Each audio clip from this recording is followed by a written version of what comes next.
4년 전, 6년 전엔 달랐다. 그때도 어떤 선거에 졌어요. 근데 지금하고는 사뭇 다른 모습. 이거라는 건데. 자, 그러면은요. 4년 전, 6년 전, 2018년과 2020년 지방선거 뭐 총선이 있었던데 그때의 모습 좀 불러와서 영상으로 확인해 보겠습니다. 저희가 잘못했습니다. 그 어떤 말과 행동으로도 성난 국민의 마음을 냉엄한 반성과 당명을 바꾸고 두 차례 혁신위원회를 운영했지만 멀어지게 국민 여러분 죄송합니다. 국채를 발행해서 전 국민한테 물어봤습니다.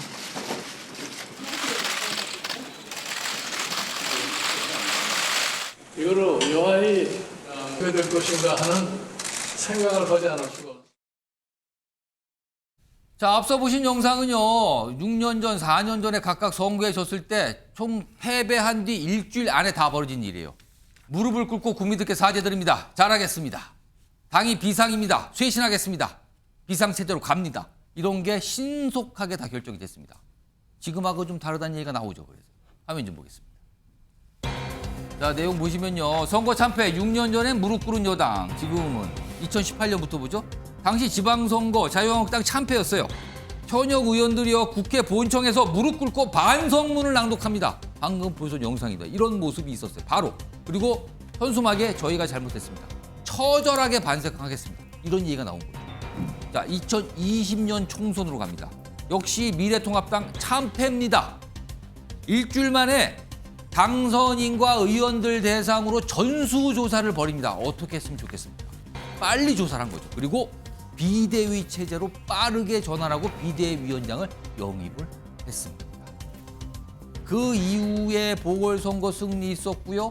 대선 승리 있었고요. 지방선거 승리가 있었는데 이번에 다시 참패를 맞이합니다. 그런데요. 그럼 최근에는 국민의힘 어떤 모습인지 확인해 보겠습니다. 단일적으로 가고 그렇게 뭉쳐 있으면 상대가 숫자가 적어도 함부로 하지는 못하거든요. 당의 수습 방안에 대해서 총회를 한 번으로 할 수 있는 것이 아니고 필요하다면 22일 날 또 하고 또 필요하다면 그날 총회를 하고 부족하다면 또 하고. 변호사? 네. 6년 전에 지방선거도 패배, 그리고 4년 전에도 총선, 직전 총선도 패배. 그때는 뭔가 절박함, 안간힘, 처절한 반성 이렇게 평가를 받아요. 근데 지금은 그런 평가 안 나옵니다. 이거 왜 그런 겁니까?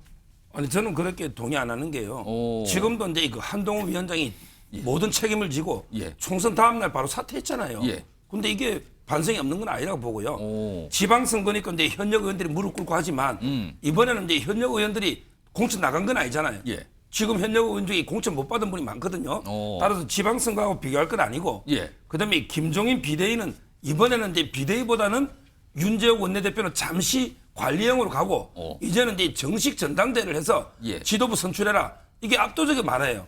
따라서 그때 김종인 비대위하고 예. 이번에 조기 전당대회로 가기 때문에 단순 비교는 아니다. 이렇게 먼저 말씀드리고요. 예. 그다음에 그 반성이 없는 것도 아닙니다. 한동훈 위원장이 바로 사퇴했기 때문에. 예. 다만 이제 그 이번에 당선인 총회나 조금 이게 비장함이 절박함이 좀 부족했다는 평가는 있어요. 예. 처절한 반성보다는 자기 소개하다 보니까 뭐 시간이 다 자기 가버렸다. 그리고 뭐 이래서는 안 되죠. 그다음에 처음 이제 초선이 되는 당선인들 모이는데 뭐 일부만 모이고 나머지는 모습도 없었다. 뭐 이런 얘기까지 나왔단 말이에요. 그렇습니다. 저는 본인은 비록 당선됐다 하더라도 당이 대참패를 당했으면 좀 더 이제 그 처절한 절박한 이런 자세로 국민 앞에 호소하는 이거는 이게 좀 부족했다. 그 점은 제가 인정합니다. 지금 이제 이번에 당선자 총회 분위기가 예. 상당히 좀 실망스러운 거는 사실이에요. 윤경호 소장님, 4년 전, 6년 전과 지금이 좀 다른 모습입니까? 서정욱 변호사는 뭐 다를 거 없다 그러는데 다른 모습입니까? 같은 모습입니까? 글쎄, 그러니까 반성을 해야 되는 주체가 저는 중요하다는 얘기예요. 아까부터 제가 일관되게 말씀드립니다만 이번 선거는 윤석열 대통령에 대한 중간 평가였어요. 그 매를 오히려 국회의원 선거에 나섰던 분들이 대신 맞은 거죠. 그걸 윤 대통령은 혹시 착각하시는 거 아닌가.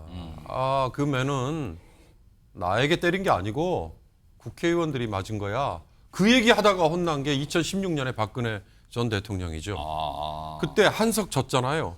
그랬더니 닷새 만에 박근혜 대통령이 입장 표명했어요. 본인이 한 것도 아니에요. 대변인 통해서 내놨어요.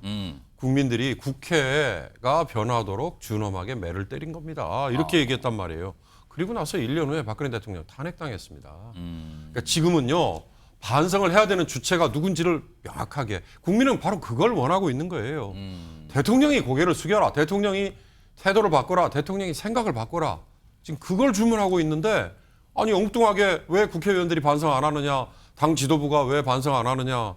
한동훈이 저 비대위원장 그만뒀으면 충분하지 않느냐. 예. 그 얘기가 과연 국민에게 통할까 한번 묻고 싶습니다. 손정욱 변호사께 제가 추가 질문 드리면 혹시 지금 새롭게 당선되신 분이거나 다시적으로 당선된 의원분들이 혹시 속으로요, 생각으로 이번 총선 참패 그러는데 뭐 당이 참패입니까? 참패 원인 다른 데 있는 겁니까? 이 생각 혹시 하는 겁니까? 뭐 아마 이제 그 서로 예. 그럴 수 있겠죠, 책임을. 아마 이제 그 당에서나 또 출마자분들은 대통령실에 좀 책임을 떠넘기고 싶은 뭐 그런 분위기가 있죠. 그런 걸 실제 좀 만나보면 느끼십니까? 그런 예, 걸 그건 좀? 느끼죠. 대파라든지 또는 이제 대파요? 이종석 대사, 오. 이종석 대사. 예. 근데 저는 그래서는 안 된다 봐요.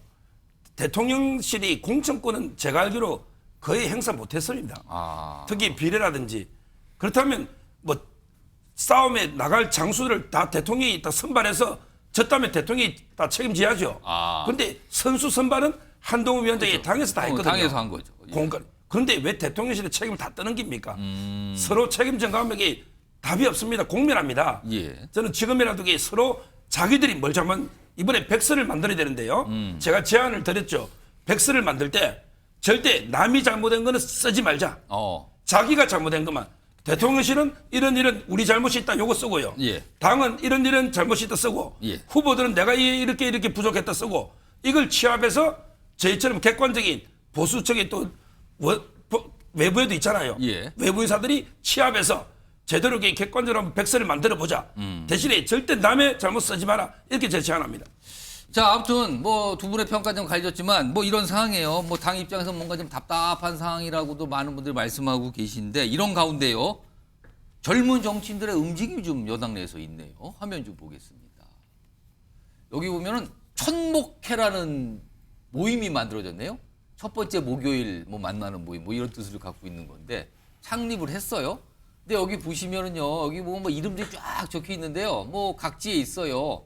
근데 이분들은 요번에 총선에 출마를 했습니다. 그리고 지금 당협위원장을 맡고 계시는데 대부분이 낙선자예요. 한 분, 김재섭 도봉감 출마했던 김재섭 당선인만 당선이고 나머지 분들은 다 낙선을 한 304대 연령층으로 304대 요번에 총선 출마자들입니다. 근데 이분들이 천목회라는 걸 만들었어요. 하나 더 보겠습니다. 그러면서 이렇게 어떤 취지를 얘기하죠. 이번 선거에서 우리 당이 그나마 얻은 소득은 원외 당협위원장의 다수가 3040 세대라는 것. 그러니까 국회의원이 되지 못했지만 정치활동을 계속 당에서 하고 있는 분들이잖아요. 그나마 이분들이 3040 세대가 많이 들어온 게 이게 소득이다. 우리 세대의 정치 한번 해볼 생각입니다라고 밝힙니다. 자, 그리고요. 이 천목회에 참여하신 분 목소리 어떤 모습과 있는데요. 뉴스와이드가 좀 취재 좀 했습니다. 들어보겠습니다. 이제 처음 모였던 게 뭐 어떤 의도를 가지고 모인 게 아니고 이제 중랑, 강북 그리고 이제 성북 이렇게 같이 모여 있는 지역구에서 서로 위로하고 한번 만나자 하던 자리였는데 이제 거기에 인재 영입됐던 분들하고 그리고 동부베이트가 같이 오면서 좀 모임이 커진 겁니다. 앞으로 이러한 정당의 스탠스와 어떤 지향점으로는 우리가 계속해서 승리하기는 어렵다라고 하는 부분에 대해서 좀 공감을 했고요. 어떻게 좀 바뀌어야 하는가 그런 부분도 논의했고 전당대회라든지 원내 지도부 구성에 있어서도 좀 혁신적인 모습을 보여줘야 된다 그런 얘기를 나눴어요. 김상희 평론가. 예. 자, 이분들 좀 여당 내에서 목소리를 향후에 좀 가질 수 있을까요? 저렇게 모여가지고 활동을 한다면 일단 언론의 관심이 저쪽으로 갈 거 아니겠습니까? 그러면 원내에서 압박을 하고 예. 그리고 어쨌든 저 안에도 이제 또 원내 인사도 있으니까 원내 예. 인사는 일단 그거를 지금 한 분 계시고 그렇죠. 김재섭 예. 의원 당선인이 있죠. 예. 그러면 원내에서 의총에서 여기에서 총의를 모은 형식으로 이야기를 하면 아, 이분들과 얘기 나누는데 이런 의견 제가 그렇죠. 전달합니다. 네. 그러면 아. 개별 김재섭 의원이 얘기하는 것보다는 훨씬 더 의미 있는 이야기가 될 이게 것입니다. 많은 분들의 목소리입니다라고 할 수 있다는 거네요. 예. 그러면 이것이 잘 유지가 되면 당의 어떤 혁신을 주도하는 아까 제가 페이스메이커 얘기했는데 예. 본인들이 모든 걸 다 하지는 못하겠지만 예. 끌고 가는 견인차 내지는 페이스메이커의 역할을 할 수도 있고 저는 그렇게 발전하기를 기대해 봅니다. 사실 21대 국회와 관련해서 젊은 정치인들의 모임이 과거 국회는 꽤 많이 있었는데 왜 21대 국회 지금 이제 다 끝나가잖아요. 여기는 그런 모습이 별로 없는가? 그리고 어떤 정당이나 뭐 이런 거 뭐 일부 있지만 굉장히 뭐 강경한 목소리만 내지 쇄신책 맞습니까? 뭐 이런 비판도 있었어요, 사실은요. 근데 지금 뭔가 상황이 답답한 여당 내에서 3040 세대 정치인들의 모임이 결성됐다는 이게 또 주목을 받는 거죠. 뉴스가 되고요, 지금. 이런 가운데 오늘 이번 총선과 관련해서 반성을 하는 세미나가 여당 의원의 주최로 하나 열렸어요. 그 모습 좀 확인해 보죠.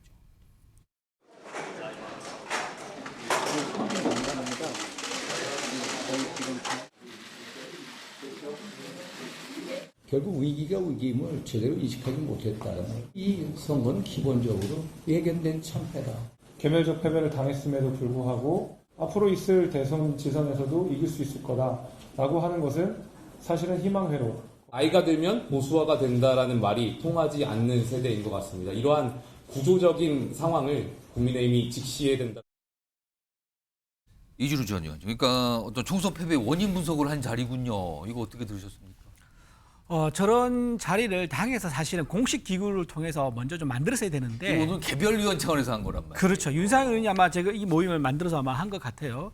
윤상현 의원 할 말이 많죠. 왜냐하면 윤상현 의원은 그 인천에서 자기 지역구에서 2번이나 무소속으로 당선됐고요. 그렇습니다. 예, 이번에도 이제 어렵게 이제 공천받아 당선이 됐습니다. 본인이 생각하는 보수가 지금 제대로 이루어지지 않다. 왜냐하면 안에서 계파 싸움도 너무 많고, 그 다음에 이제 세대 정리도 잘 안 되고 있고, 젠더 문제도 있고, 이제 이런 것들을 아마 다 같이 얘기를 좀 해보자 이 얘기인데, 저는 오늘 거기 김재섭하고 김용태 이제 의원이 당선이 나온 거에 대해서는 이분들을 잘 끌고 오신 것 같아요. 이분들이 지금 사실은 이제 최고위원도 하셨던 분도 계시거든요. 예. 이분들이 당에서 키운 인재라고 사실 보이죠. 왜냐하면 그때 이제 저기 당 위원장 하면서 떨어졌을 때 지난번에 예. 그때 그냥 그걸 내치지 않고 최고위원으로 발탁해서 키워줬단 그렇습니다. 말이에요. 그렇죠. 그렇게 사람을 키우는 보수의 젊은 보수를 키우는 이런 이제 씨앗 같은 역할을 이쪽에서 좀 세미나를 통해서 먼저 하자. 이제 화두를 먼저 던지는 그런 자리가 아닌가 생각합니다. 근데 좀 아쉽습니다. 당에서 이제 이런 걸 좀. 당의 지도부나 당의 공식적으로 저런 자리를 왜 안 만들었는가? 그렇죠. 예, 그게 좀 많이 아쉬워요. 지금 저기 자리 만들면은 사실 참석자 되게 적잖아요. 근데 공식적으로 만들면은 참석자 되게 많았을 거고. 그럴 수도 있어요. 다양하고 더 센 목소리가 나왔을 겁니다. 근데 왜 안 하는 것 같습니까? 이제 당선된 지 일주일 좀 지났죠. 예. 예, 아마 좀 눈치를 볼 겁니다. 근데 다른 선거에 졌을 때는 일주일 안에 뭘 다 해결했거든요. 근데 이번에 왜 안 하는 겁니까? 글쎄요. 지금 뭐 한동훈 위원장이 저렇게 조용히 이제 물러나고 그다음에 이제 윤석열 대통령이 뭐 이제 인선 문제 얘기 나오면서 지금 이 다른 목소리 내는 게 좀 우리 단일 대우 만들자는 그 신호에 좀 우리가 맞추지 못하는 그런 게 우리 대해서 그럴 수 있을 것 같습니다. 예, 김성희 님. 예, 제가 하려고 그랬는데 지금 막 말씀하셨네요. 예. 반성도 용산 눈치를 보는 겁니다. 반성도. 그러니까 반성을 하면 그게 용산이 잘못됐다 이런 식으로 이제 갈 가능성이 있기 때문에 용산이 어떻게 받아들일까 그것을 이 부분을 눈치를 보는 거죠. 조정 변호사는 또 생각이 다르실 것 같은데요.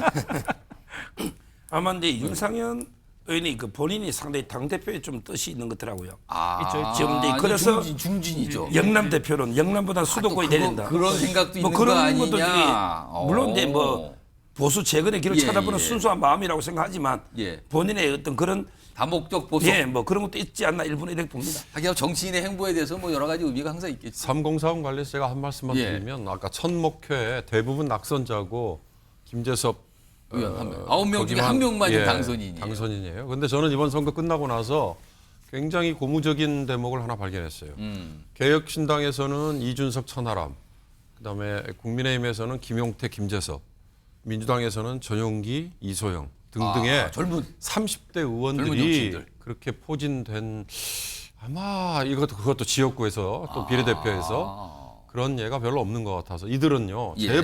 제발 정치 기술을 배워서 그냥 함몰되는 거 이거 하지 말고 당신들에게 기대를 걸고 있는 20대 30대 젊은 사람들이 정말 원하는 게 뭔지를 예. 제대로 좀 찾아내서 그걸 대변하겠다는 노력을 조금만이라도 좀 예. 실천을 해봐라.